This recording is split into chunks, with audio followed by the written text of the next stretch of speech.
I took home this lonely feral cat. Here's what happened. What if the lonely stray cat you rescued held the key to your survival?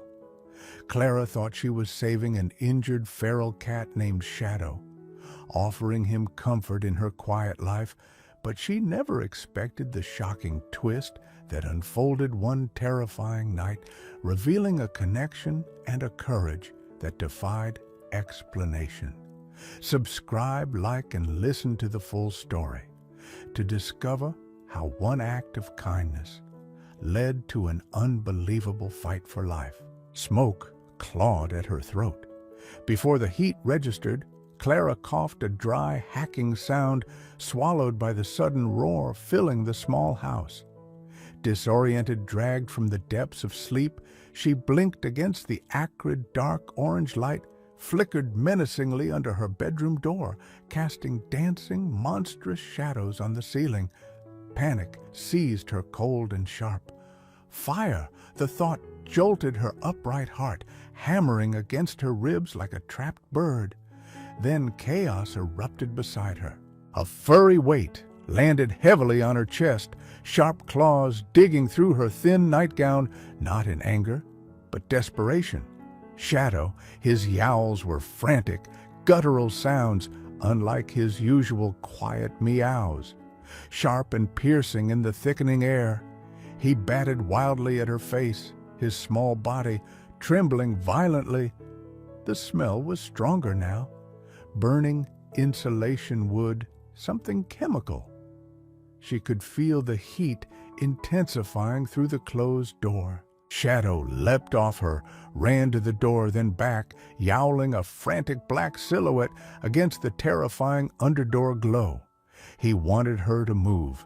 Instinct, raw and primal, finally overrode the paralysis of fear.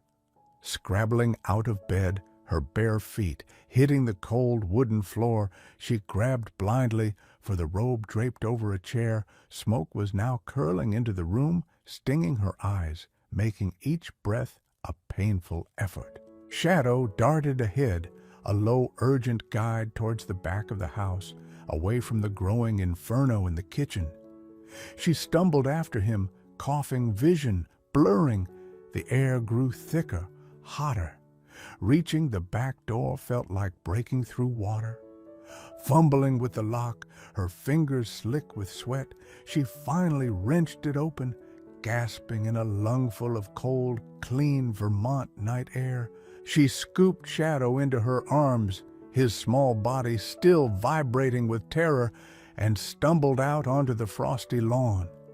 Only then did she turn to look back. Flames licked at the kitchen window, smoke pouring from the eaves. Sirens wailed in the distance, growing closer.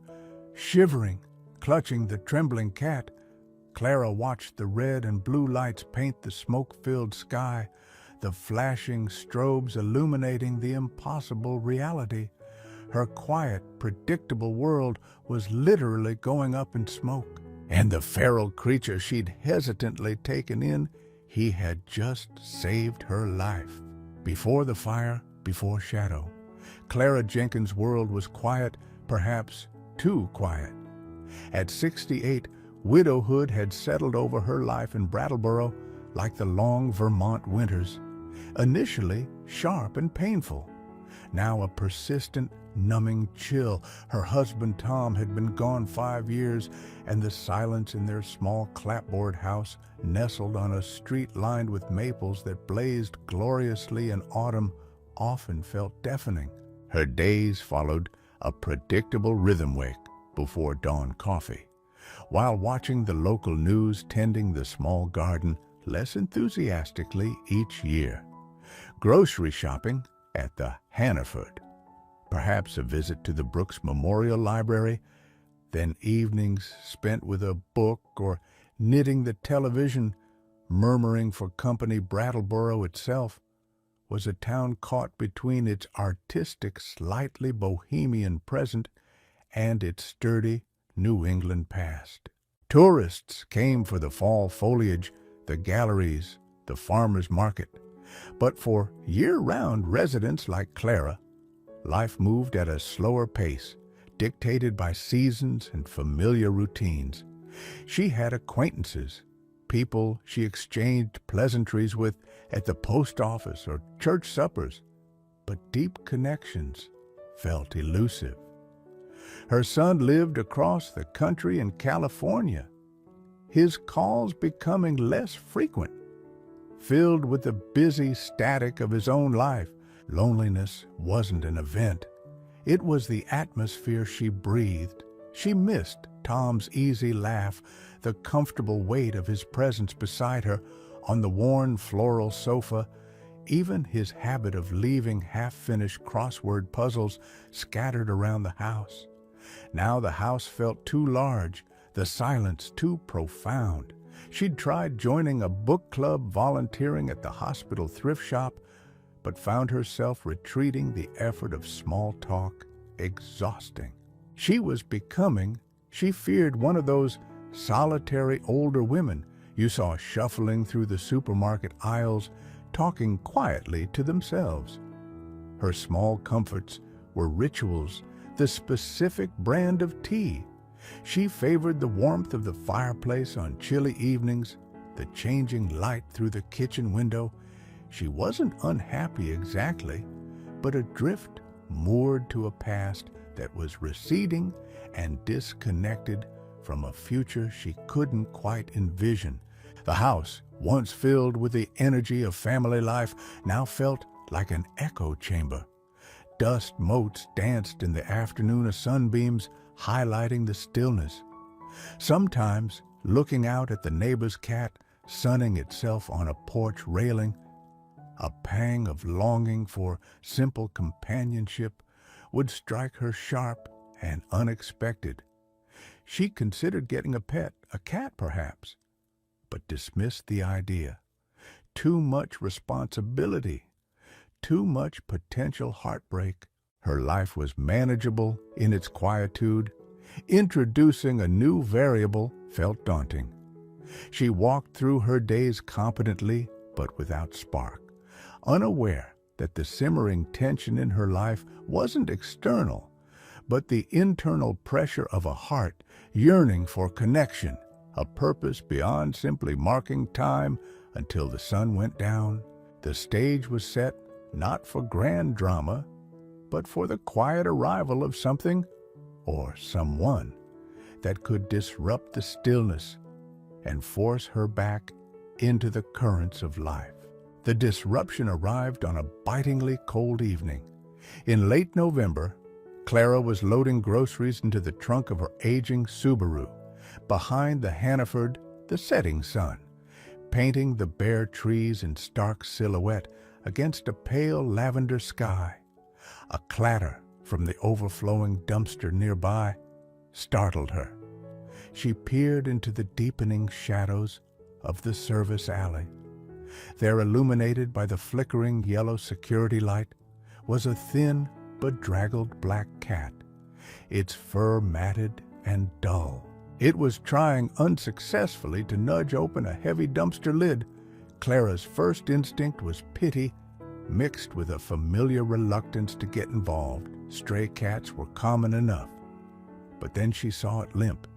Its front right paw was held awkwardly off the ground, and as it shifted, she saw a dark, wet stain matting the fur. It wasn't just hungry, it was hurt. Hesitantly, she approached, murmuring soft, placating words. The cat froze its head, snapping up, revealing startlingly bright, intelligent yellow eyes that fixed on her with wary intensity. It let out a low, guttural growl, flattening its ears. Clara stopped. She could see the wound more clearly now. A nasty gash on its legs, likely from broken glass or sharp metal, inside the treacherous bin. Compassion warred with caution. It was clearly feral, possibly diseased, and definitely unfriendly. Yet the image of it suffering alone in the cold spurred her onward. She remembered the emergency blanket she kept in her car. Retrieving it, she moved slowly, deliberately, speaking in a low, calm voice. "It's okay, little one. I just want to help." The cat backed away, hissing, but its injured leg hampered its escape. Clara took a chance, gently tossing the blanket over it. A brief, furious struggle ensued beneath the fabric, then stillness, punctuated by muffled growls. Carefully heart-pounding, she gathered the bundle, feeling the small, tense body trembling within. Back home, the familiar quiet of her house felt different, charged with a nervous energy. She deposited the blanket-wrapped cat on an old rug near the dormant fireplace, then slowly peeled back the covering. The cat remained huddled, eyes wide, tracking her every move. Its fear was palpable. With painstaking slowness, Clara fetched warm water, antiseptic wipes, and gauze from her first aid kit. Her hands, usually steady, trembled slightly. Cleaning the wound was a tense negotiation. The cat flinched and hissed at her touch, but seemed too weak, or perhaps too shocked, to lash out aggressively. The gash was deep, oozing slightly, but didn't look infected yet. She cleaned it as best she could and applied a loose bandage, knowing it probably wouldn't stay on long. She opened a tin of tuna, the smell filling the kitchen. Placing the plate near the cat, she retreated to the armchair across the room. Watching, after several long minutes, the cat crept forward, sniffing cautiously before gobbling the food with desperate speed. Hunger had momentarily overridden fear. As it ate, Clara noticed how utterly black its coat was, like midnight velvet, absorbing the low-light shadow. She murmured, testing the name. It seemed to fit his elusive, wary nature. Later that evening, as Shadow cautiously groomed his bandaged paw, Clara noticed something else, almost hidden against his dark fur. Low on his neck was a thin, worn leather collar. It was barely visible, old and cracked, blending into the fur. She managed to get a closer look without alarming him. Faintly, almost illegibly, letters were pressed into the leather: MIDNIGHT, midnight. He'd belonged to someone lost, abandoned. The thought added a layer of sadness to his plight. The next day, Clara checked with the local vet for a microchip. None was found. She typed up simple flyers with a description and found black cat, possibly midnight, and posted them at the supermarket, the library, the post office, even the church bulletin board. Days turned into a week, then two. No calls came. The silence solidified Clara's growing resolve. Midnight, or Shadow, as she now called him, had no one else. Her initial goal of providing temporary aid shifted. He needed a home. He needed her. The quiet house didn't feel quite so empty anymore. It held a small, breathing shadow, a flicker of unpredictable life, and a hesitant, burgeoning sense of purpose Clara hadn't felt in years. The first few weeks were a delicate dance of coexistence. Shadow remained predominantly nocturnal and wary. He spent most days hidden under beds, behind the sofa, in the darkest corner of a closet whose door Clara learned to leave ajar. He emerged mainly to eat the food she left out and use the litter box she'd placed discreetly in the laundry room. Signs of his presence were subtle: the diminishing food level, the occasional glimpse of yellow eyes watching her from the shadows, the surprisingly fastidious use of the litter box.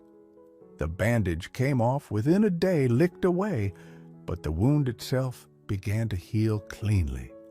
The limp lessening, gradually Clara respected his boundaries, speaking softly when she saw him, never forcing interaction. She moved slowly around the house, trying to appear non-threatening. Slowly, tentatively, progress was made. One afternoon, while Clara was reading by the window, Shadow emerged from under the armchair and sat just beyond arm's reach, watching her turn the pages. He didn't flinch when she spoke his name quietly. A few days later, he followed her into the kitchen at feeding time, sitting a few feet away, observing her actions instead of waiting until she left. These small moments felt like breakthroughs, tiny seeds of trust being sown. However, Shadow's feral instincts remained sharp, leading inevitably to complications. The primary conflict arrived in the form of Mr. Henderson's prize-winning Persian Snowball. Frank Henderson, a retired accountant who lived 3 houses down, was meticulous about his lawn, his car, and his fluffy white cat, Snowball, who enjoyed supervised outdoor time in Frank's immaculately fenced backyard. One evening, Clara heard an unholy caterwaul erupt from her own small yard.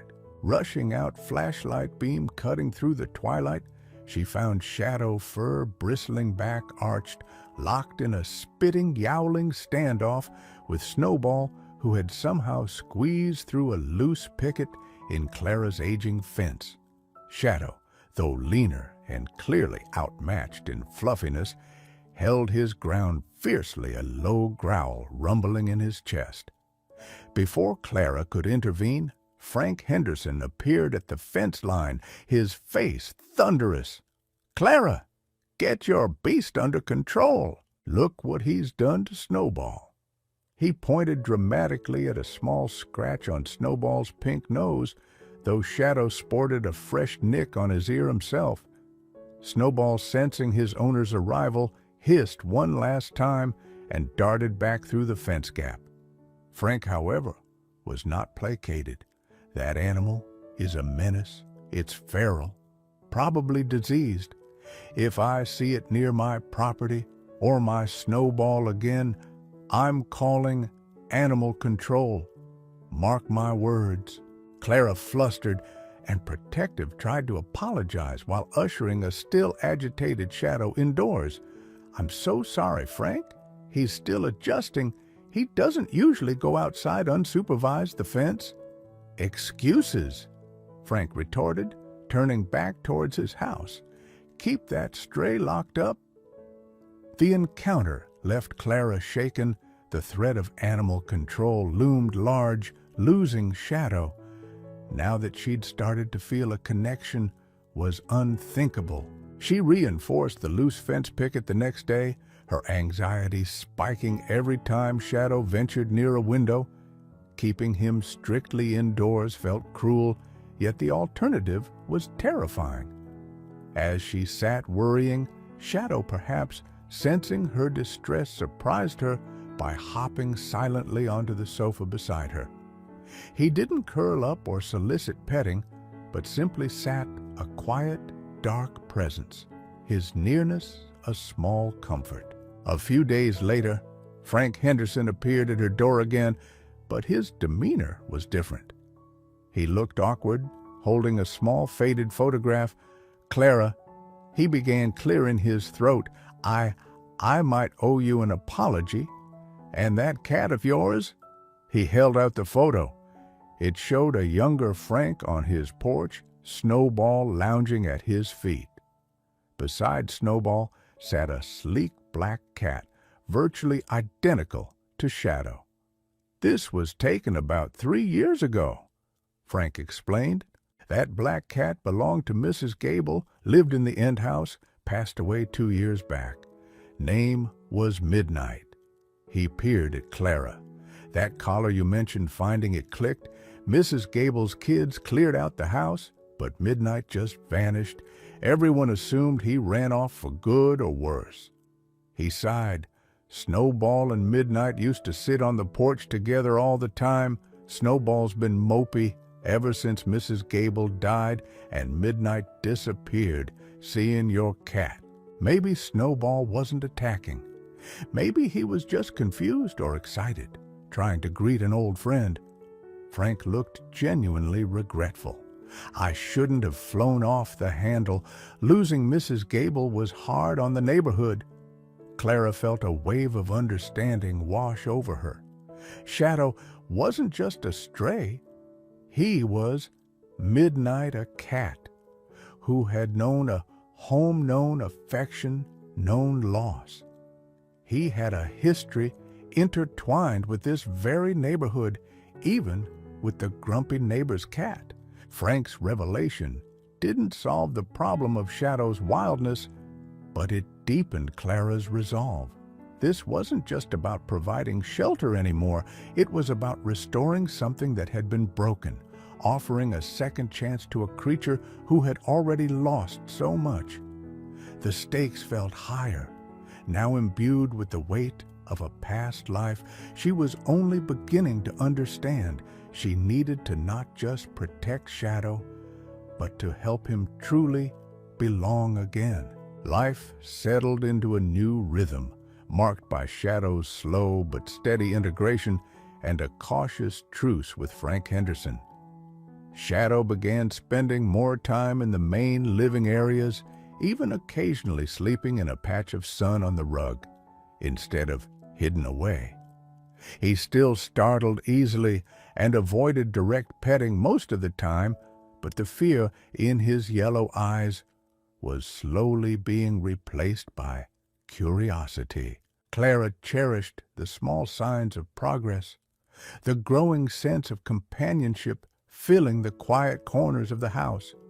She felt less adrift, anchored by the responsibility and the unexpected affection she felt for this complex creature. Then came the night that changed everything.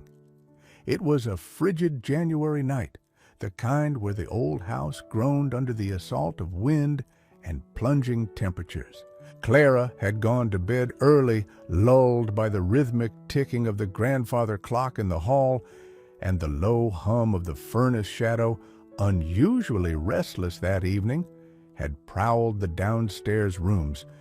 Before finally settling, Clara assumed in his preferred spot on the worn armchair near the fireplace, which held only cold ashes. She was deep asleep when the smell first registered, vaguely acrid, like burnt plastic. It didn't immediately penetrate her consciousness. It was Shadow's reaction that shattered the peace. He wasn't just yowling, he was screaming, a high-pitched, desperate sound that ripped through the silence. He launched himself from the floor onto her bed, landing heavily on her chest. His paws scrabbled frantically at her shoulders, claws extended sharp points, pricking through her nightgown. Not gentle batting, but a desperate, painful summons. Gasping, Clara's eyes flew open. The room was hazy, and the smell was stronger now, sharp and choking. Smoke, real smoke, thick and gray, was seeping under her bedroom door, illuminated from the hallway by an ominous orange glow. Panic, cold, and absolute flooded her system. The fire wasn't a distant threat. It was close growing. Shadow leaped off her, raced to the door, scratched at it, then back to the bed, meowing insistently. His yellow eyes wide with terror in the eerie light. Clara scrambled out of bed, her mind racing. The main staircase was likely blocked. The kitchen, that seemed to be where the glow originated. An old outlet, maybe the back door. That was the only way. Grabbing her robe, coughing as the smoke thickened, she followed Shadow's frantic lead down the short back hallway. Heat radiated from the kitchen doorway. She could hear a low, crackling sound, now the hungry voice of the fire. Her hands trembled as she fumbled with the deadbolt on the back door. Shadow darted around her feet, a low, anxious growl vibrating in his chest. Finally, the lock gave way. She yanked the door open, pulling in a ragged gasp of icy air, and scooped Shadow into her arms. They stumbled out onto the snow-dusted lawn just as the kitchen window shattered inwards with a roar, flames billowing out into the night. Sirens screamed, growing louder. Neighbors' lights flicked on. Clara, shivering violently in the freezing air, clutched Shadow tightly. He burrowed against her, trembling but silent now. Firefighters arrived, engines roaring, lights flashing, hoses uncoiling. They moved with practiced efficiency, attacking the flames pouring from the kitchen, later wrapped in a blanket provided by a paramedic watching the firefighters work. Clara felt numb with shock. The fire chief, a kind-faced man named Miller, approached her. "Looks like it started in the kitchen, ma'am. Probably electrical. Judging by the initial pattern, we got it contained before it spread too far into the structure. You were lucky to get out when you did." He glanced down at Shadow, now calmer in her arms. "He the one who woke you?" Clara nodded, tears finally spilling over. He clawed at me, yowling like crazy I was fast asleep." Chief Miller nodded slowly. "Smart cat. You know," he added thoughtfully, "sometimes animals that have been through a fire before, even a small one, or just been exposed to heavy smoke, they develop a real sensitivity to it. They recognize the danger faster than we do." He didn't know Shadow's history, couldn't know about Mrs. Gable, or the possibility of a past incident. But his words resonated deeply. It wasn't just instinct. It might have been memory, a learned survival response forged in some forgotten trauma. Staring at the smoking ruin of her kitchen, the flashing emergency lights reflecting in Shadow's wide eyes, Clara knew this was more than just surviving a fire. Shadow hadn't just saved her house. He had saved her. The bond between them, already growing, was now forged in fire and fear. There was no going back to the quiet, detached existence she had known before. This small, scarred, once feral cat had irrevocably tied her life to his, pulling her back from the brink in more ways than one. Her commitment was no longer just about providing care. It was about honoring a debt, a profound connection that transcended species. The immediate aftermath of the fire was a blur of insurance adjusters, contractors, and the pervasive smell of smoke that clung stubbornly to everything. The kitchen and part of the living room were heavily damaged, forcing Clara to temporarily relocate to a modest extended-stay motel on the outskirts of Brattleboro while repairs commenced. Packing essentials felt surreal. Photos of Tom, a few changes of clothes, and most importantly, Shadow's carrier food and litter box. The motel room was sterile and impersonal, a stark contrast to her cluttered, familiar home. Shadow hated it. He spent the first 2 days hidden under the bed, refusing food, his yellow eyes glowing accusingly from the darkness whenever Clara peered under the dust ruffle. The fire and the subsequent displacement had clearly traumatized him. Clara worried incessantly, tempting him with his favorite tuna, speaking in low, soothing tones, trying to recreate some semblance of normalcy in the alien environment. Slowly, he began to emerge, driven by hunger and perhaps a need for the familiar presence of the human who had shared the ordeal. He became noticeably more clingy than before the fire. He would follow Clara around the small room, sit near her while she read or made calls, and sometimes, startlingly, jump onto the bed at night, curling up, not touching her, but near her feet, a significant step in their relationship. The shared trauma seemed to have eroded some of his deep-seated feral reserve. It was during their stay at the motel, amidst the stress of coordinating repairs and dealing with paperwork, that Clara first noticed the gifts. One morning, she found a small, perfectly formed brown leaf placed neatly outside the door of their room. Thinking it was just debris tracked in from outside, she swept it up. The next day, a small, smooth gray pebble appeared in the same spot. then a crumpled foil gum wrapper. It was deliberate, confused. Clara mentioned it during a phone call to the vet to check on Shadow's recovery. He'd suffered mild smoke inhalation, but was given a clean bill of health. The vet chuckled. "That sounds like classic feline gifting behavior, Mrs. Jenkins, especially in cats forming strong bonds after a period of stress or uncertainty. He's bringing you things he considers valuable. It's his way of showing affection, of saying he considers you family, part of his colony." Family, the word struck Clara deeply. She thought of Frank Henderson's story of Midnight, living with Mrs. Gable. Had he brought Mrs. Gable similar treasures? Was this a behavior learned long ago now resurfacing as he felt safe and connected again? The small, humble offerings, a leaf, a stone, a discarded wrapper, suddenly felt precious, imbued with profound meaning. Each gift left on the sterile motel carpet was a quiet declaration of belonging, a tangible sign that the lonely stray she had rescued was now in his own unique way, rescuing her from her own isolation.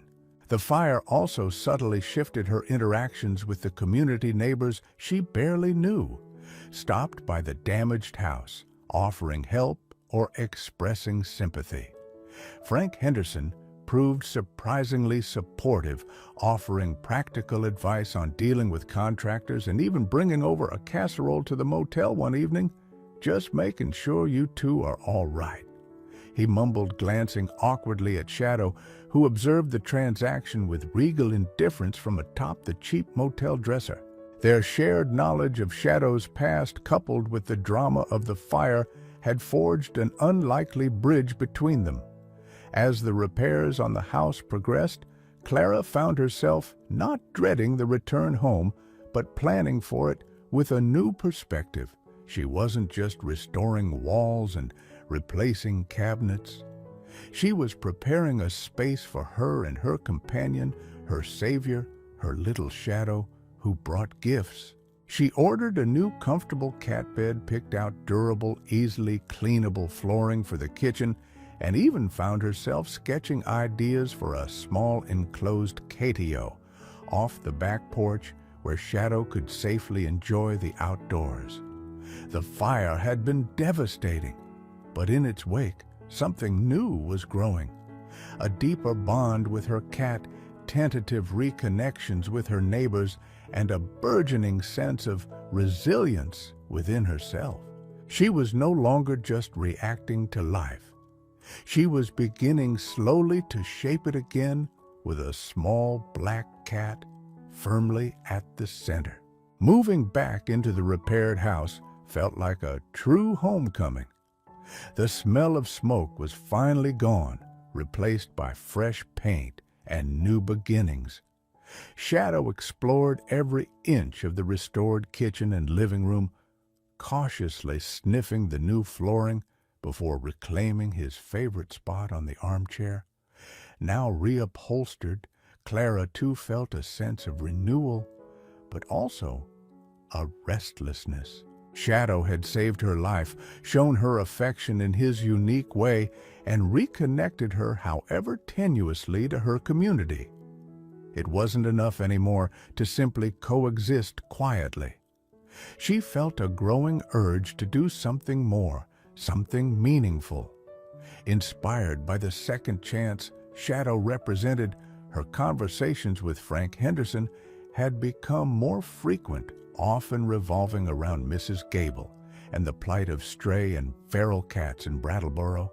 They learned through casual inquiries that the small, volunteer-run animal shelter on the edge of town was constantly overwhelmed, particularly with cats. Resources were scarce, funding minimal. Many feral cats, like Midnight, had been faced harsh lives on the streets, vulnerable to injury, disease, and harsh weather. The thought of Shadow enduring that life, the reality that countless others still were, weighed heavily on Clara. "We should do something," Clara said one afternoon, watching Shadow meticulously groom himself in a patch of sunlight. Frank, visiting for coffee, looked surprised, like what, we're just two people? Maybe, Clara countered, feeling a surge of uncharacteristic determination. But Mrs. Gable cared about Midnight. We care about Shadow. Maybe others care too, they just don't know how to help. This sparked an idea. They decided to organize a small donation drive for the local shelter. It felt like a manageable first step. Clara, overcoming years of habitual reserve, designed a simple flyer, bolder and more detailed than the ones she'd made searching for Shadow's owner. It featured a picture of Shadow, a rare shot where he looked almost regal and told a brief anonymized version of his story, a lost cat given a second chance, linking it to the needs of the local shelter.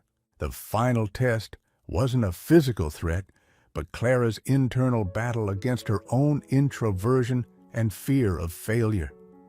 Standing outside the Hannaford on a Saturday morning, a folding table set up with their flyers and a donation box felt terrifyingly exposed. What if no one stopped?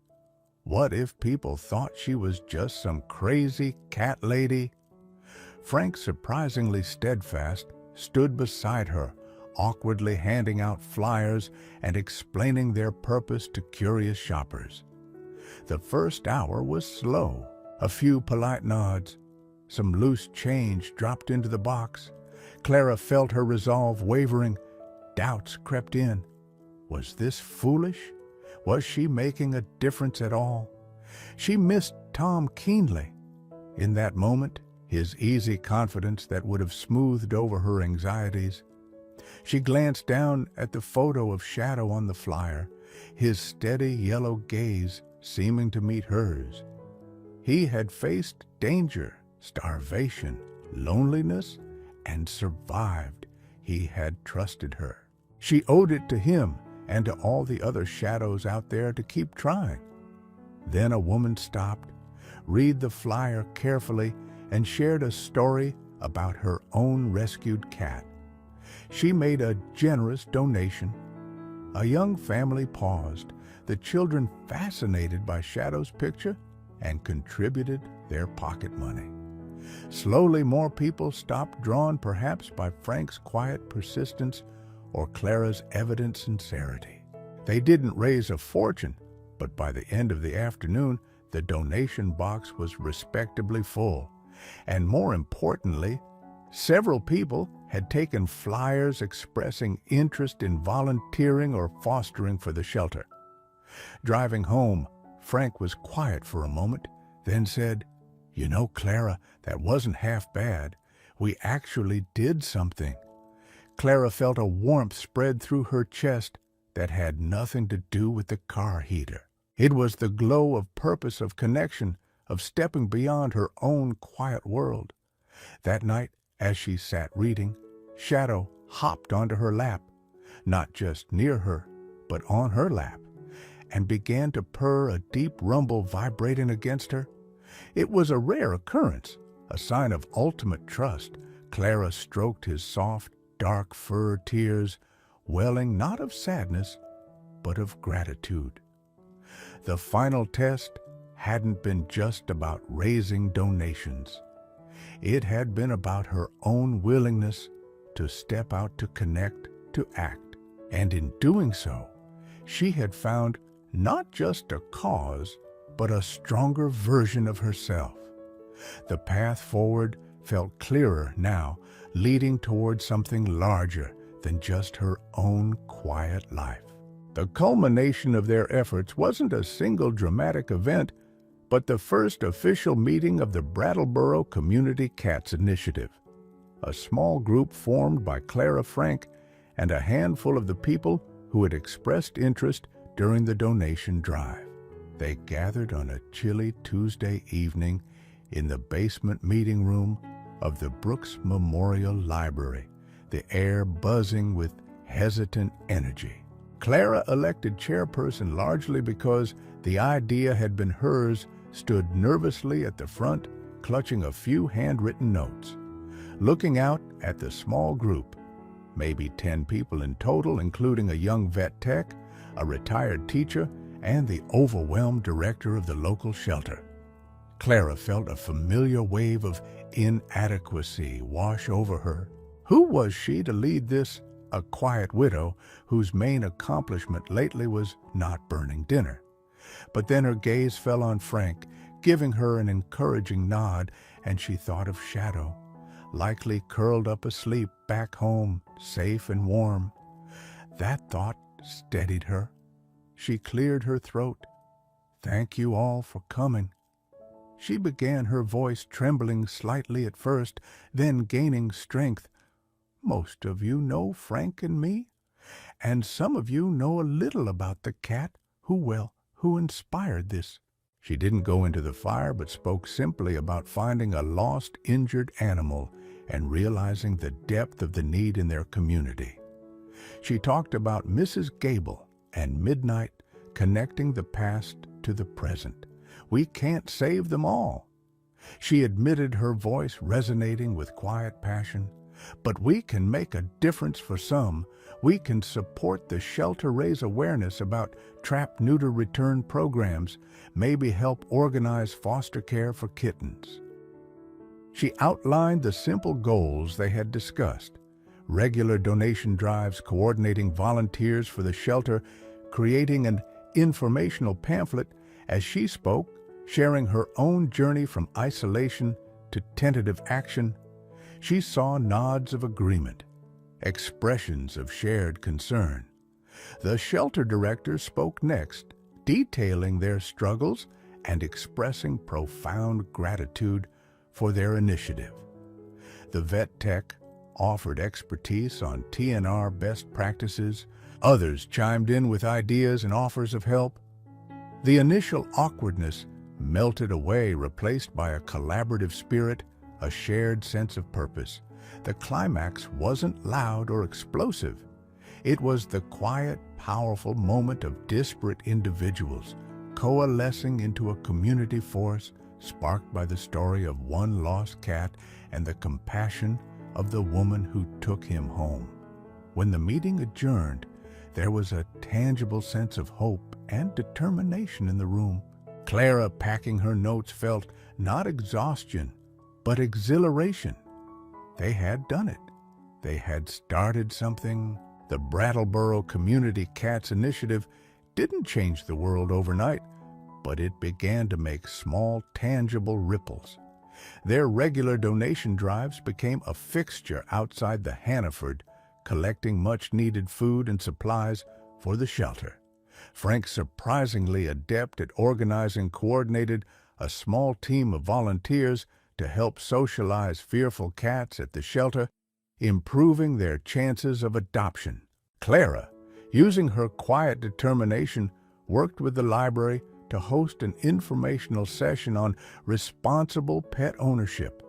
And TNR, Clara's life, found a new rhythm, busier but far more fulfilling than the quiet solitude she had known before.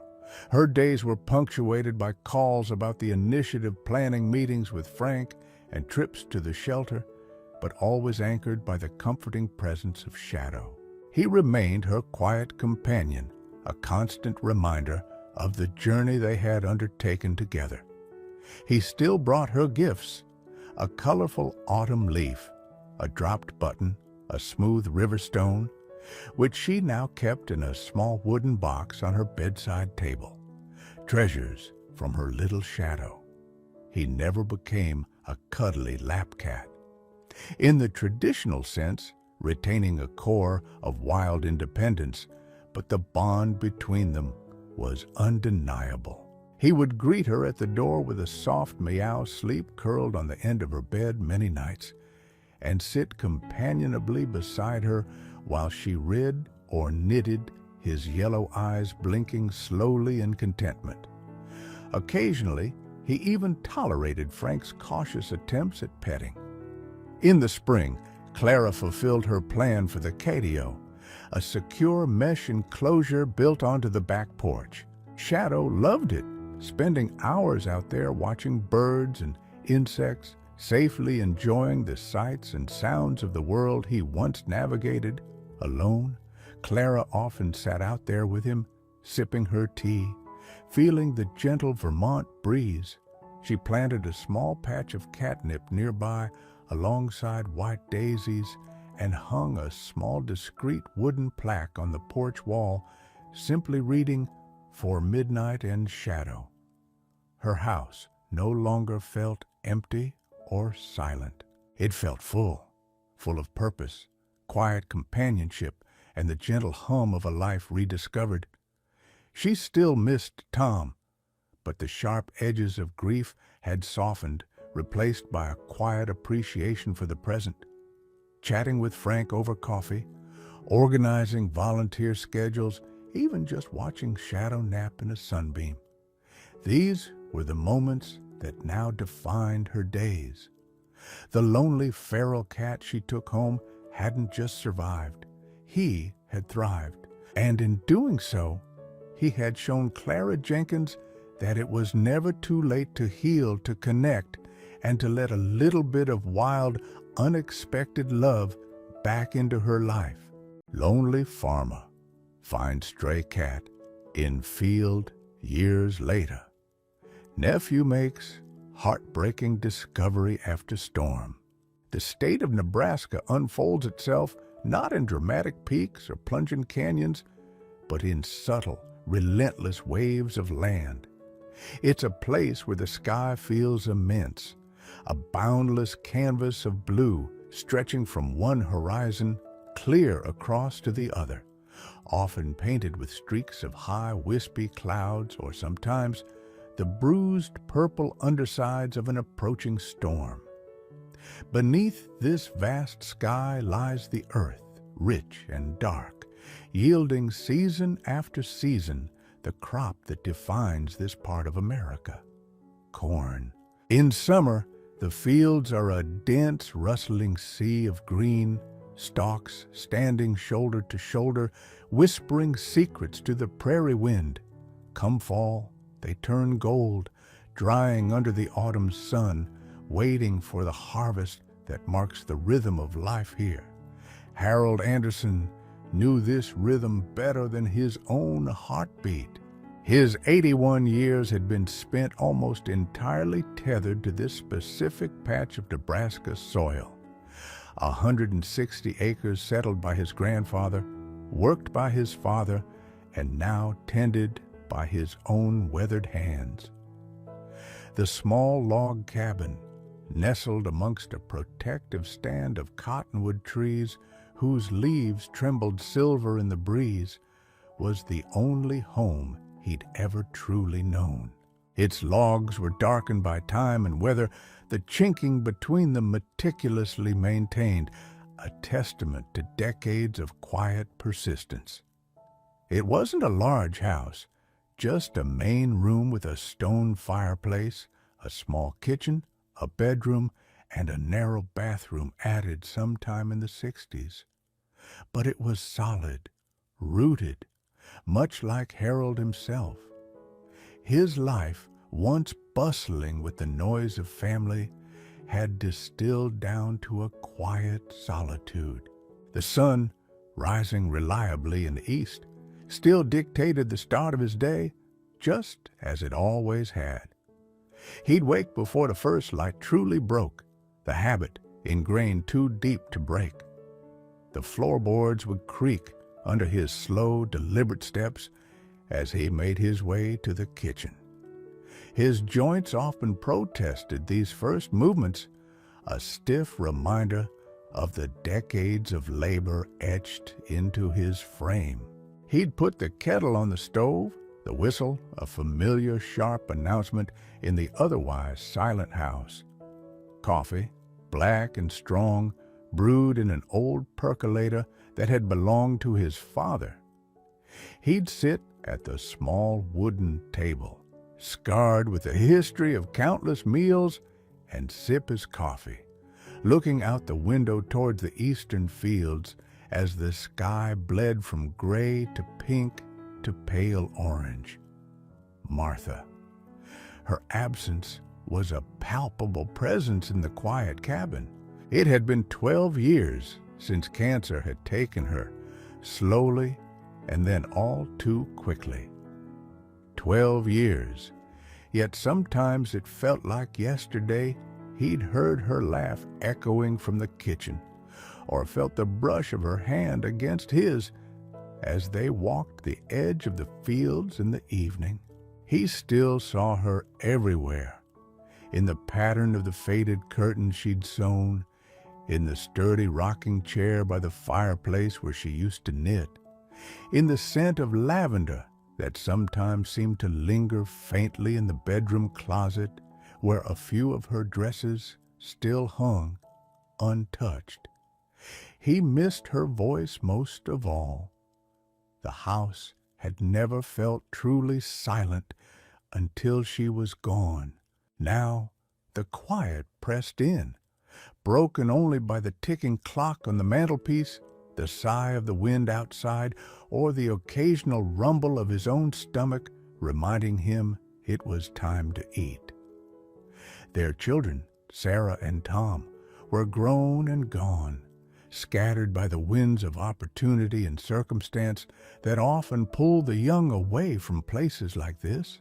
Sarah lived in Denver, a city Harold found bewilderingly large and noisy on his rare visits. She was a teacher, married with 2 teenagers of her own who were polite but distant, their lives filled with things Harold didn't understand, intricate handheld devices, music that sounded like noise, concerns that seemed worlds away from the cycles of planting and harvest. Tom was further still, working for a tech company in California. He called maybe once a month, his voice always sounding slightly rushed, full of news about projects and promotions that Harold struggled to connect with the image of the boy who used to trail him through the cornfields, asking endless questions. He wasn't bitter about their leaving. He understood. There wasn't much future for them here, not really. The farm, viable for one man living simply, couldn't support multiple families anymore, not like in his grandfather's day. Land prices had soared. Input costs were relentless, and the small family farm was an increasingly precarious enterprise. They needed to find their own way, build their own lives. He was proud of them truly, but pride didn't fill the empty chair opposite him at the dinner table, nor did it quiet the ache of loneliness that settled in his chest during the long evenings. Christmas cards arrived, dutifully displaying smiling families against backdrops of mountains or coastlines, worlds away from the flat expanse of Nebraska. They felt like messages from another planet. His days followed a well-worn path. After coffee, he'd pull on his worn denim overalls and sturdy boots. Even now, slower and stiffer, he felt the pull of the land. He couldn't manage the intensive labor he once did. Planting and harvesting the full 160 acres was beyond him. He leased most of the land to a younger neighbor, Frank Larson, who farmed it with enormous technologically advanced machinery that dwarfed Harold's old John Deere tractor. But Harold kept about 20 acres near the house for himself, enough to keep his hands in the soil, enough to feel the satisfaction of nurturing the stalks from seed to maturity. He'd walk the rows, his eyes scanning for signs of trouble, pests, drought stress, weeds. He'd check the irrigation lines he still used for his smaller plot, the ones he could manage himself. Sometimes he'd just stand there, surrounded by the towering green stalks in summer, feeling the sun warm on his back, listening to the wind rustle the leaves. It was a sound deeper and more comforting than any symphony, It was the sound of his life, his past, his present. He felt a connection here, a belonging that transcended loneliness. The land didn't speak, not in words, but it held him, acknowledged his presence. It remembered his sweat, his toil, his hopes. Lunch was simple: a sandwich, perhaps some leftover soup, eaten at the kitchen table. The afternoons might involve tinkering with his old tractor, a machine he knew almost as well as his own body, coaxing it back to life with patience and practiced skill. Or maybe mending a fence, pulling stubborn weeds, or just sitting on the porch swing, watching the shadows lengthen across the yard. Evenings were the quietest time. After a solitary supper, he'd often find himself back on the front steps or the porch swing as dusk settled. He'd watch the sun dip below the horizon, painting the western sky in fiery oranges and reds, before fading to soft violet and finally a deep, star-pricked indigo. The air would cool, carrying the scent of damp earth and growing things. Crickets would begin their nightly chorus, joined later by the occasional hoot of an owl in the cottonwoods. He'd sit there for a long time, not thinking about anything specific, just absorbing the peace of the closing day, feeling the vastness of the land and sky around him. But the peace was often edged with melancholy. He was a part of this land, yes, but he was also apart from the human connections that had once filled his life. He saw Frank Larson work in the leased fields, saw neighbors wave as they drove past on the county road, exchanged pleasantries at the feed store in the small town 10 miles away. But it was superficial. The deep, easy companionship he'd shared with Martha, the noisy chaos of raising children, the shared struggles and triumphs, those were echoes now, growing fainter with each passing year. He was slowing down. He felt it in the morning stiffness, in the way his breath came shorter after exertion, in the need for an afternoon nap most days. He tried not to dwell on it. There was work to be done, the rhythm of the seasons to uphold. But sometimes, sitting alone on the porch as darkness claimed the fields, a wave of profound weariness would wash over him, a sense of his own life drawn to a close, like the harvested fields waiting for winter. He was rooted here, yes, but roots eventually grow old, grow brittle. He was just one more season, turning slowly towards its end, under the vast and indifferent Nebraska sky. The silence of the house felt heavier than ever, waiting for something, though Harold couldn't have said what. It was late August. The Nebraska heat, though beginning to lose its fiercest edge, still pressed down thick and heavy by midday. The 20 acres of corn Harold tended himself stood tall and dense, the stalks nearing their full height, tassels dusting the air with pollen.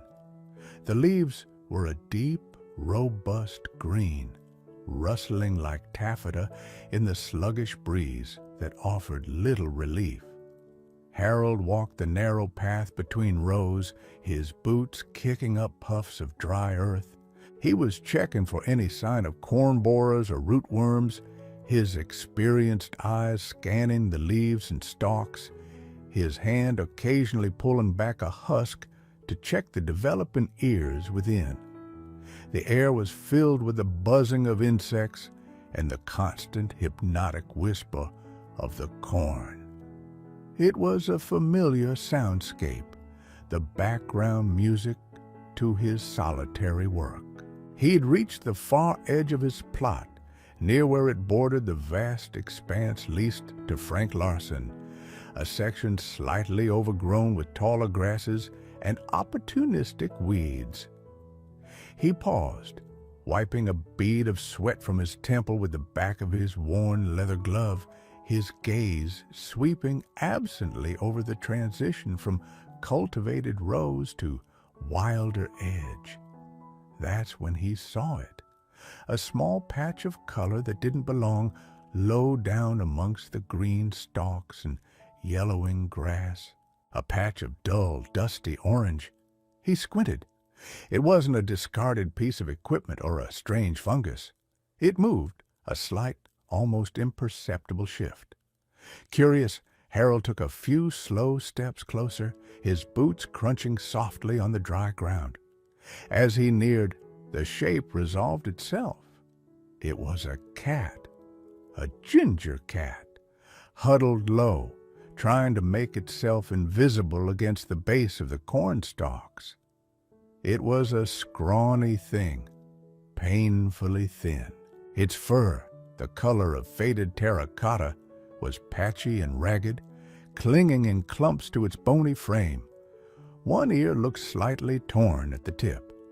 It wasn't a kitten, but it wasn't fully grown either, perhaps cast out or lost, surviving on field mice and sheer luck. Its eyes, wide and startlingly yellow in its narrow face, fixed on Harold with an unnerving intensity. They were alert, wary, but held no aggression, only a deep, primal caution. It didn't hiss or flatten its ears. It simply watched, motionless, as the large man approached. Harold stopped about 10 feet away. Strays weren't uncommon out here. Cats, sometimes dogs, dumped by folks from town who wrongly assumed farm life meant an easy existence for an unwanted animal. Most were wild, skittish, bolting at the first sign of a human. This one, though, held its ground, its gaze unwavering. "Well now," Harold murmured, his voice low and gravelly, careful not to startle it. "Where'd you come from, little fella?" He took another slow step. The cat tensed, its muscles coiling, ready to flee into the dense corn, but it didn't run. Harold could see it trembling slightly. Pity stirred in his chest. It looked half-starved and utterly alone, small, fragile spark of life in the vastness of the fields. He crouched down slowly, mindful of his stiff knees, bringing himself closer to its level. "Easy now," he said softly. "Nobody's going to hurt you." He extended a hand, palm up, slowly, tentatively. The scent of earth, sweat, and maybe a faint trace of tractor oil clung to his skin. The cat watched the hands approach, its yellow eyes never leaving Harold's face. It flinched almost imperceptibly as his fingers came within a foot of it. But still, it didn't bolt. It seemed frozen, caught between fear and perhaps a desperate exhaustion that made flight seem too costly. Harold stopped his hand's advance. He stayed crouched, simply looking at the cat, letting it observe him. Minutes passed in silence, broken only by the wind sighing through the corn. The cat didn't relax, but it didn't flee either. There was a standoff, a quiet negotiation happening in the space between them. Finally, Harold slowly withdrew his hand and straightened up, groaning softly as his knees protested. "All right," he said, still keeping his voice gentle. "You stay put if you like. Just rest yourself." He finished his inspection of the nearby rows, deliberately moving slowly, keeping the cat in his peripheral vision. It remained huddled, watching him. When he was done, he turned back towards the cabin. He glanced back once from the edge of the field. The patch of dusty orange was still there, a small, unmoving sentinel amidst the green. Back at the cabin, the image of the wary yellow eyes stayed with him. He poured himself a glass of water and sat at the kitchen table, the silence seeming a little more noticeable than usual. He thought about the cat's thinness, its ragged state. It likely wouldn't survive long on its own, especially with harvest approaching, which would remove its cover, and winter looming beyond that. He found an old chipped saucer in the back of a cupboard. He poured a little milk into it. Maybe not the best thing he knew, but it was what he had, and it was liquid. He carried it carefully back out to the edge of the field where he'd seen the cat. It was gone. Disappointment pricked at him, surprisingly sharp. He placed the saucer near the base of a sturdy corn stalk where it was somewhat sheltered. "Just in case you come back," he murmured to the empty air, then turned and walked back to the house. The next morning, the saucer was empty, licked clean. Harold felt a small flicker of satisfaction. He refilled it with fresh water this time and left a small handful of leftover cooked chicken he'd shredded into tiny pieces beside it. He didn't see the cat all day as he worked near the barn, tuning up the old tractor, the familiar smell of oil and gasoline filling the air. But when he checked the spot in the late afternoon, the chicken was gone and the water level was lower. This became a new ritual. Every morning, Harold would leave fresh water and a small offering of food, scraps from his own meals, a bit of canned tuna he bought specifically at the feed store during his weekly trip to town, telling himself it was just practical. Didn't want mice drawn to the house. He rarely saw the cat, but the food always disappeared. Then, one cool evening about a week later, as Harold sat on his porch steps watching the sunset bleed color across the sky, he saw movement near the edge of the yard. The ginger cat emerged cautiously from the deepening shadows beneath the cottonwood trees. It stopped about 20 feet away, sat down, and began grooming its dusty fur, pointedly ignoring him while keeping him firmly in its awareness. Harold remained still, talking quietly to it. "Evening, Ginger," he said, the name coming naturally.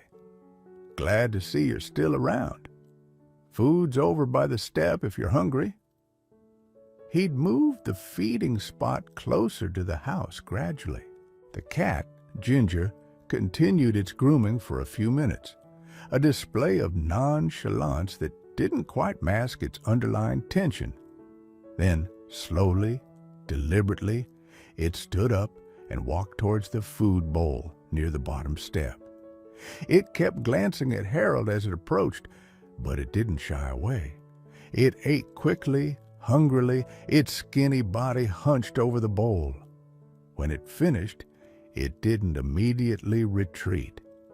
It sat down again a few feet from the steps and looked at Harold. They sat like that for a while, man and cat, sharing the quiet dusk. The distance between them felt charged, a fragile truce slowly solidifying. Harold didn't try to touch it. He just spoke occasionally, commenting on the colors in the sky, the sound of the crickets starting their nightly song. Ginger listened, its yellow eyes blinking slowly. Over the next few weeks, Ginger grew bolder. It started appearing more regularly, sometimes shadowing Harold at a distance as he walked his corn rows, a flicker of orange moving stealthily amongst the stalks. It would wait by the porch steps in the evening, no longer hiding in the shadows. Harold continued to talk to it, his solitary monologues now having a silent, attentive audience. The first time Ginger willingly initiated contact, it took Harold by surprise. He was sitting on the bottom step, cleaning dirt from a pair of pliers, when the cat, after finishing its evening meal, walked purposefully towards him. It hesitated for only a second before rubbing its flank against his sturdy denim-clad leg. A brief, tentative gesture, then it stepped back, watching his reaction. Harold froze, pliers forgotten in his hand. He looked down at the cat, then slowly reached down his calloused hand. Ginger flinched slightly but held its ground. Harold let his fingers gently brush the top of the cat's head. The fur was still rough, but perhaps a little thicker than before. The cat leaned into the touch just for a moment before stepping away again. A low, hesitant rumble started in its chest. A purr. Harold felt something shift inside him, a warmth spreading through his chest that had nothing to do with the fading sunlight. He continued to stroke the air where the cat had been for a second, a slow smile creasing the weathered skin around his eyes. A few days later, emboldened, Ginger jumped lightly onto the porch step beside him.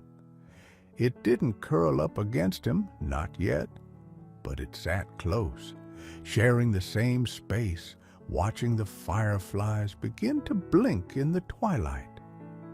Harold carefully reached over and scratched gently behind its torn ear. This time, the cat didn't pull away. It leaned in, closed its eyes, and the hesitant purr grew louder, a small vibrating engine of contentment in the vast Nebraska quiet. The silence of the cabin hadn't disappeared. Martha's absence was still a constant ache, but it felt different now.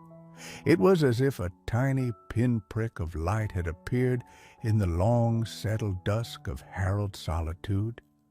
A small, ragged, ginger-colored flicker of life had crept in from the edges of the field and begun, cautiously, tentatively, to share his world.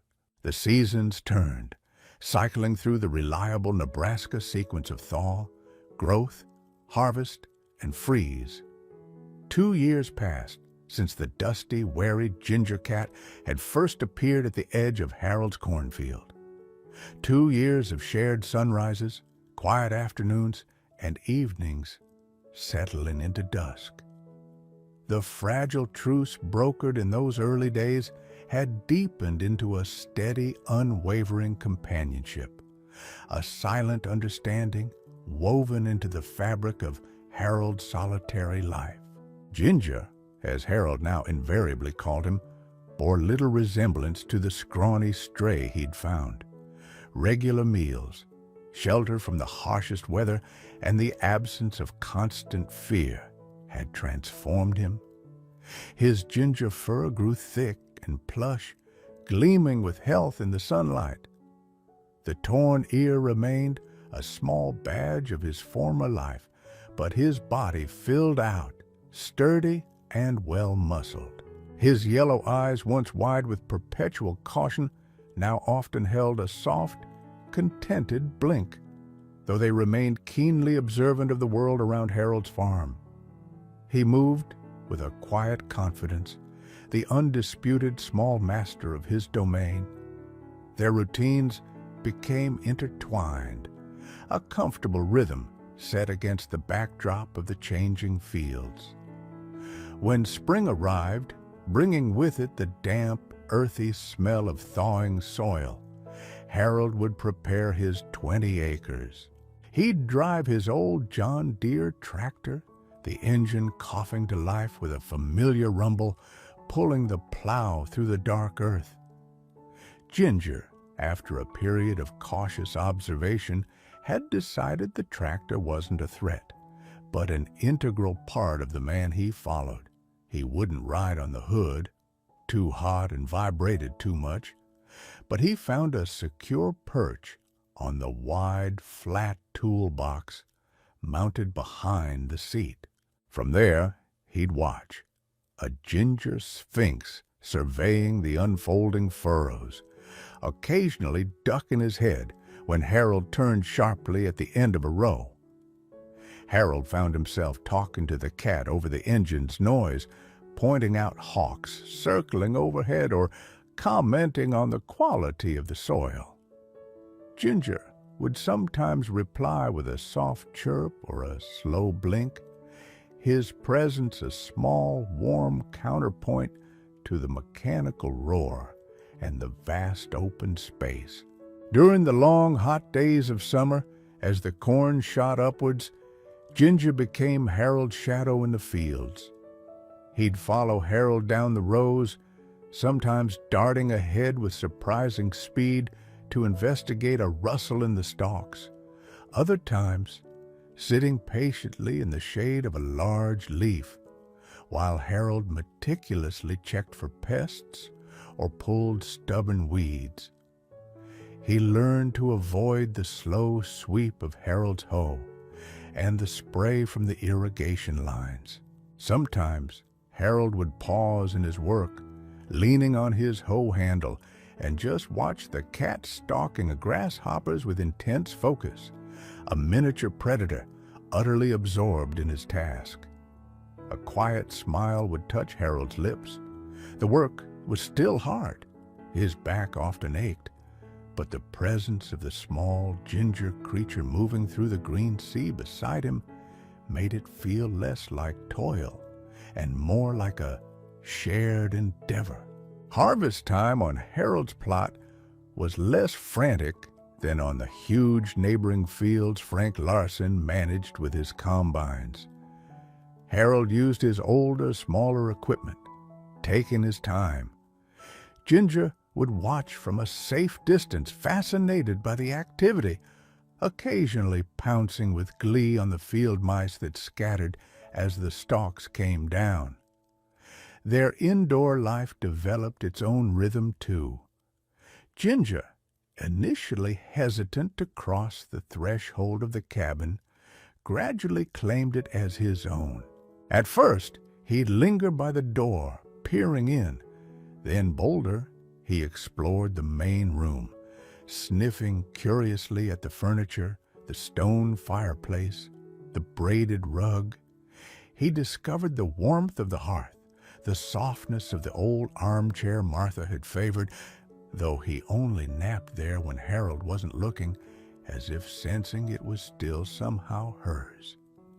And eventually, the supreme comfort of the worn quilt at the foot of Harold's bed.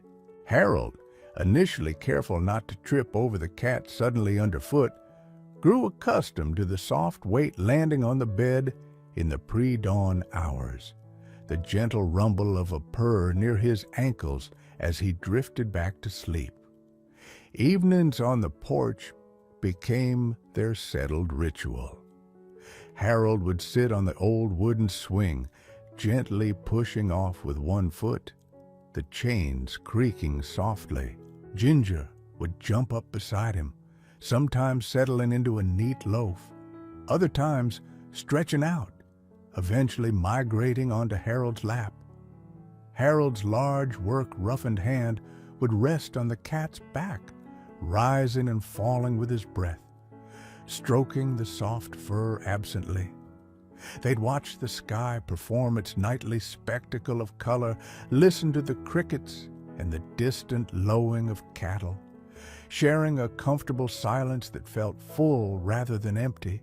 The sharpest edges of Harold's loneliness had been worn smooth by the constant, unassuming presence of the cat. He still missed Martha deeply, a persistent ache beneath the surface, but the crushing weight of solitude had lifted. Their unique bond didn't go entirely unnoticed. Frank Larson, driving his massive tractor along the boundary line one afternoon, spotted Harold walking his rows with Ginger trotting faithfully behind. Frank slowed, leaned out of his air-conditioned cab, and grinned. "Looks like you got yourself a supervisor, Harold," he yelled over the engine noise. Harold just raised a hand in acknowledgement, a quiet feeling of pride warming him. Neighbors saw Ginger sitting proudly on the tractor toolbox or waiting patiently in the cab of Harold's old pickup truck when he made his weekly trips to town for supplies. At the feed store, Martha Henderson, who'd known Harold since they were children and now ran the place after her husband passed, would always ask, "Getting something for your partner in crime today, Harold?" As he placed a bag of cat food on the counter along with his seed or fertilizer order, Harold would just nod, maybe offer a small smile. "He earns his keep," he'd reply gruffly, though they both knew Ginger's contribution wasn't measured in mice caught, but in something less tangible. Once, during a stilted monthly phone call, his daughter Sarah asked, "Dad, you sound better. Are you doing okay out there?" Harold hesitated, looking over at Ginger, who was meticulously washing a paw on the rug. "I'm all right, Sarah," he said. "Got some company now." He briefly mentioned the cat, found on the farm.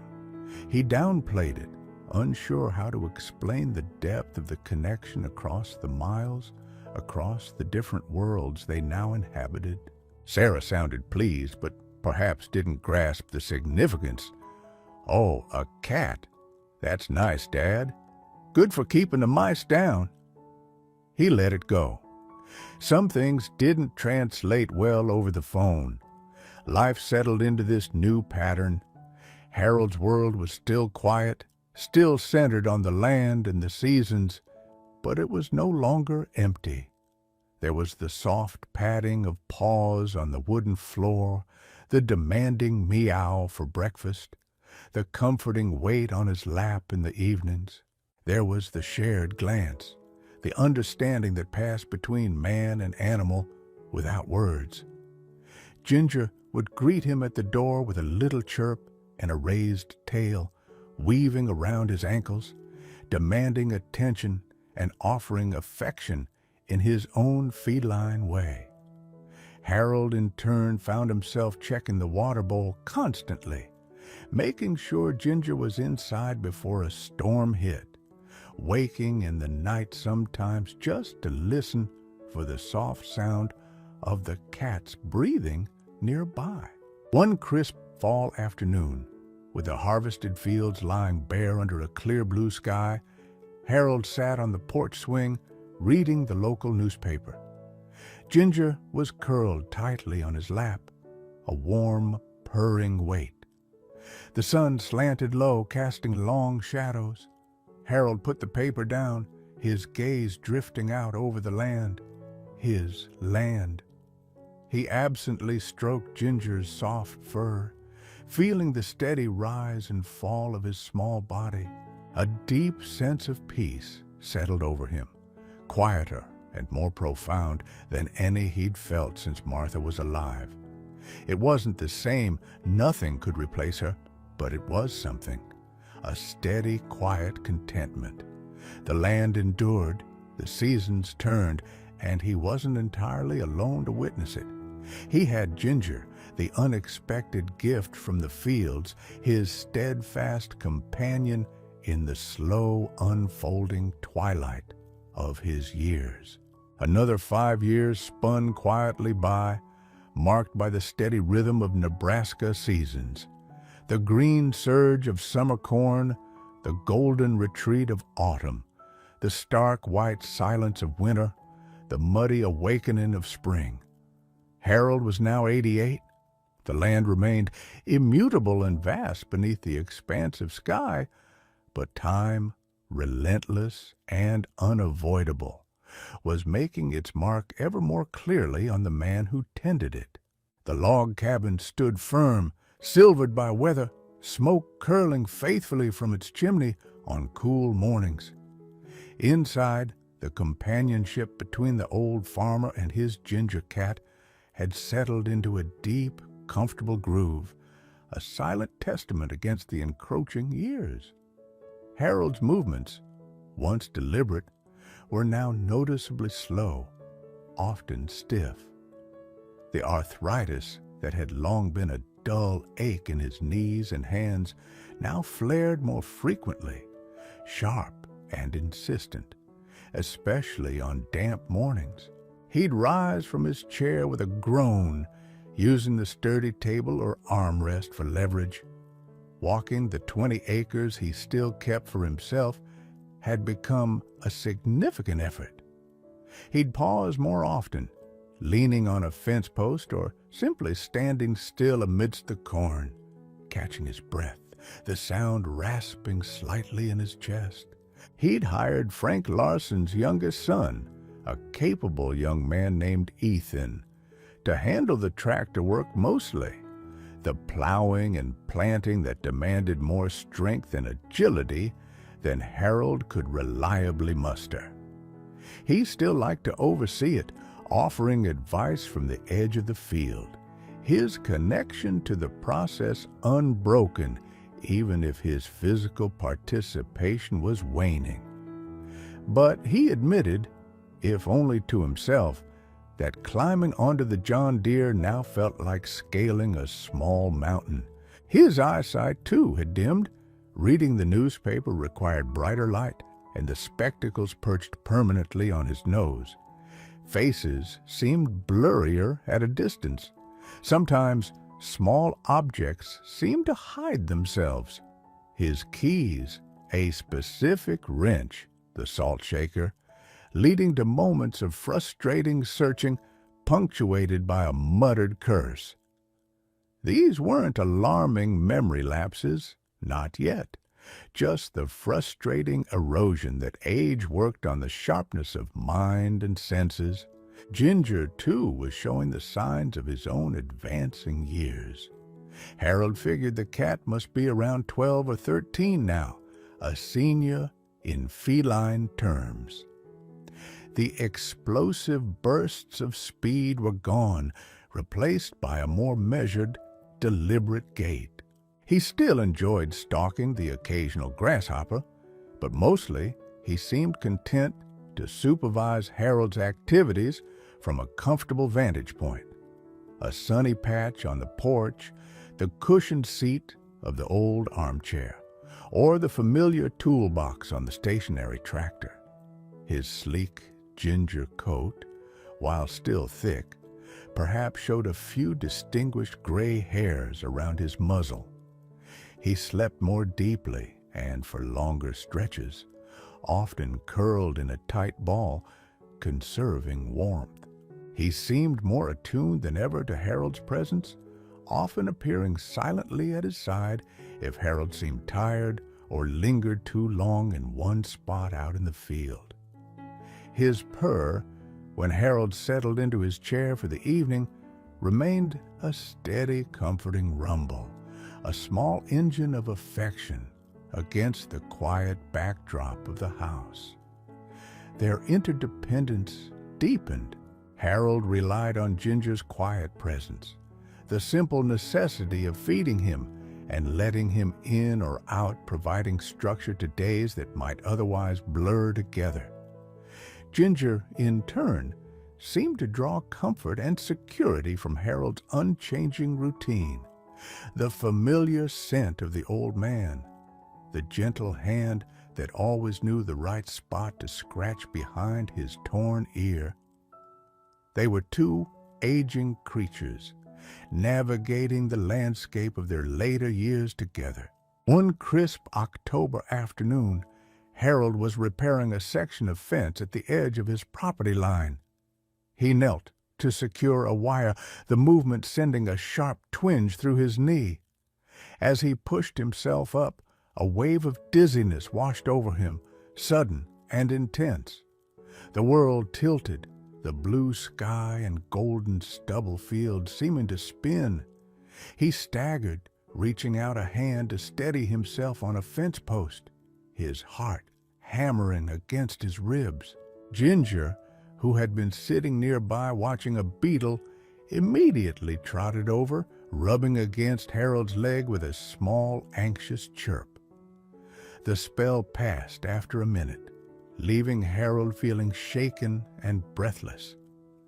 He remained leaning against the post, his hand resting on Ginger's warm back. "Just a bit dizzy, old boy," he murmured, his voice slightly unsteady. "Comes with the territory, I suppose." But the incident lingered in his mind, a stark reminder of his own fragility. A few weeks later, his nephew David stopped by. David was the son of Harold's younger sister, who lived a few states away. He worked as an agricultural consultant, and his territory sometimes brought him through this part of Nebraska. He tried to check in on Harold every few months. David was a good man, practical and kind, with a genuine affection for his aging uncle. As they sat at the kitchen table drinking coffee, David's gaze subtly took in the surroundings. He noted the way Harold moved more slowly, the slight tremor in his hand as he lifted his cup, the pile of newspapers perhaps a bit higher than usual. He saw Ginger jump effortlessly onto Harold's lap, settling in with proprietary comfort. "Uncle Harold," David began gently, swirling the coffee in his mug, "you seem maybe a bit tired. Are you managing all right out here? Winter's coming on?" Harold bristled slightly. His independence pricked. "I'm managing just fine, David," he said, his tone a little gruff. He stroked Ginger, who looked up at David with narrowed, appraising eyes. "Got Ginger here to keep me on my toes, and Ethan Larson helps with the heavy work now." I know," David said quickly, not wanting to offend. It's a big place for one person, especially with winter. Have you ever thought about maybe looking at those senior apartments over in Kearney? They handle the snow removal, meals if you want them." "Absolutely not," Harold interrupted, his voice firm. "This is my home, David. Been my home my whole life. It'll be my home till the end. I'm not leaving my land." He looked out the window at the fields, his jaw set. David sighed softly, recognizing the unshakable resolve. "Okay, Uncle Harold, okay. Just promise me you'll call if you need anything." "Anything at all?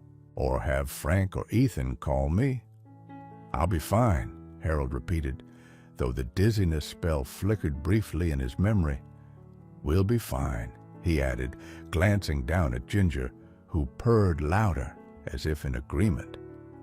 David left soon after, his expression clouded with worry, but also respect for his uncle's fierce attachment to his life and his land. Harold watched his car drive away down the long dirt lane, then turned back into the quiet house, Ginger rubbing against his legs. He felt a pang, not of loneliness, but of a deeper solitude, the kind that comes with knowing your path is diverging from those who still move easily in the wider world. He found himself reflecting more often now, especially during the long evenings.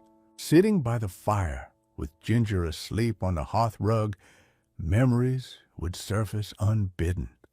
Martha's smile, the sound of his children's laughter echoing from summers long past, the faces of his parents, the struggles and triumphs of decades working the soil. He wasn't afraid of dying, not exactly. He'd seen the cycle of life and death play out on the farm countless times. It was natural, inevitable, but he felt a quiet sadness at the thought of leaving this land, this cabin, this life he had built. And he worried, sometimes, about Ginger. What would happen to the cat when he was gone? The thought was a small, sharp ache in his chest. The shadows were undeniably lengthening across his life, mirroring the long shadows cast by the setting sun across the harvested fields. Time was thinning, like the corn stalks after harvest. But amidst the aches, the slowing down, the quiet reflections on mortality, the bond with Ginger remained his steadfast anchor. The cat's presence was a simple, uncomplicated truth in a world that felt increasingly complex and distant. Harold would run his hand over Ginger's soft fur, feel the warmth of his small body, listen to the steady purr, and find a measure of peace.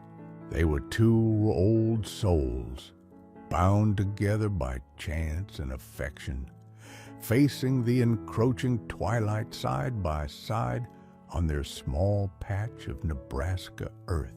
The autumn deepened, stripping the last stubborn leaves from the cottonwood trees and leaving their branches stark against a graying sky. The harvested fields lay bare and vulnerable, waiting for the first lasting snow. Harold felt the changing season in his bones, a familiar ache that seemed to resonate with the melancholic landscape. The days grew shorter, the nights longer and colder. He spent more time indoors, sitting by the fire with Ginger curled nearby, the silence of the cabin punctuated by the crackle of logs and the soft sigh of the wind outside. The forecast on the old radio spoke of a major storm system moving in from the northwest, promising high winds and a sharp drop in temperature, maybe even the first significant snowfall of the season. Harold listened, nodding slowly. He checked the latches on the barn door, made sure the storm windows were secure, and brought in extra firewood, stacking it neatly by the hearth. Ginger seemed to sense the shift in atmosphere, staying closer to Harold than usual, his yellow eyes watchful. The storm arrived in the dead of night, hitting with a ferocity that rattled the old log cabin to its core. The wind howled like a hungry wolf, shrieking around the corners of the house, tearing at the sturdy timbers. Sleet and freezing rain lashed against the window panes, driven horizontally by the gale. Harold sat in his armchair, the fireplace casting flickering shadows across the room. He couldn't sleep. He listened to the assault, feeling a deep, primal connection to the land outside, imagining the wind ripping through his fields, tearing at the very soil he had nurtured his entire life. Ginger, spooked by the violence of the storm, had wedged himself tightly between Harold's legs and the side of the chair, trembling slightly. Harold rested a reassuring hand on his back, murmuring quiet words. "Just wind and rain, old boy. We're safe enough in here. This old house has seen worse." But even as he spoke, he felt a tremor of unease, a sense that this storm was different, carrying a weight, a finality. By dawn, the worst had passed. The wind subsided to intermittent mournful gusts, and the rain softened to a cold drizzle. An eerie, bruised light filtered through the clouds. Harold got up stiffly, his joints protesting the damp chill that seemed to have seeped into the very logs of the cabin. He went to the window and looked out. The ground was littered with debris, leaves, twigs, even a few sizable branches torn from the cottonwoods. A section of the old wooden fence near the barn had partially collapsed. His heart sank. He needed to see the fields. He needed to know what the storm had done. Ignoring the sensible voice in his head that told him to wait, that it was cold and treacherous out, Harold began to slowly bundle up. He pulled on thick wool socks, his insulated overalls, his heaviest coat, a worn knit cap, and waterproof boots. Ginger watched him, alert, sensing his purpose. As Harold opened the door to the biting, damp air, Ginger darted out ahead of him, then waited, looking back expectantly. "All right, Ginger," Harold sighed, his breath pluming in the cold. "If you insist, but stay close." The walk to his 20-acre plot was arduous. The ground was slick with mud and half-frozen puddles, strewn with broken corn stalks and other debris churned up by the wind. Harold moved with painstaking slowness, his breath coming in short, sharp gasps in the frigid air. Each step required conscious effort. His cane, which he used more often now, sank into the soft ground, offering little support. Ginger picked his way carefully beside him, occasionally shaking a paw distastefully when he stepped in icy water. Harold's gaze was fixed ahead, drawn towards the rows he knew so well. As he reached the edge of his plot, he stopped, leaning heavily on his cane. The devastation was worse than he'd feared. While some rows stood, battered but upright, a large section near the center looked as if a giant, angry hand had ripped through it. Stalks were snapped like matchsticks, flattened against the earth, leaving a gaping wound in the familiar landscape, a bare patch of dark, wet soil exposed to the weeping gray sky. He stood there for a long time, oblivious to the cold biting at his cheeks, the damp seeping into his boots. He breathed heavily, a hollow feeling spreading through his chest. It wasn't just the physical damage, it was something deeper. It felt like a violation, an end to something he couldn't quite name. He stared at the raw earth, seeing not just mud and broken stalks, but the passage of seasons, the echoes of his own life's labor, the ghosts of harvests past. Suddenly, a searing pain shot through his chest, radiating down his left arm, stealing his breath. He gasped, staggering, his vision blurring. He dropped his cane and clutched at his chest, his legs buckling beneath him. He fell heavily to his knees in the mud and debris of the ravaged field. "Harold!"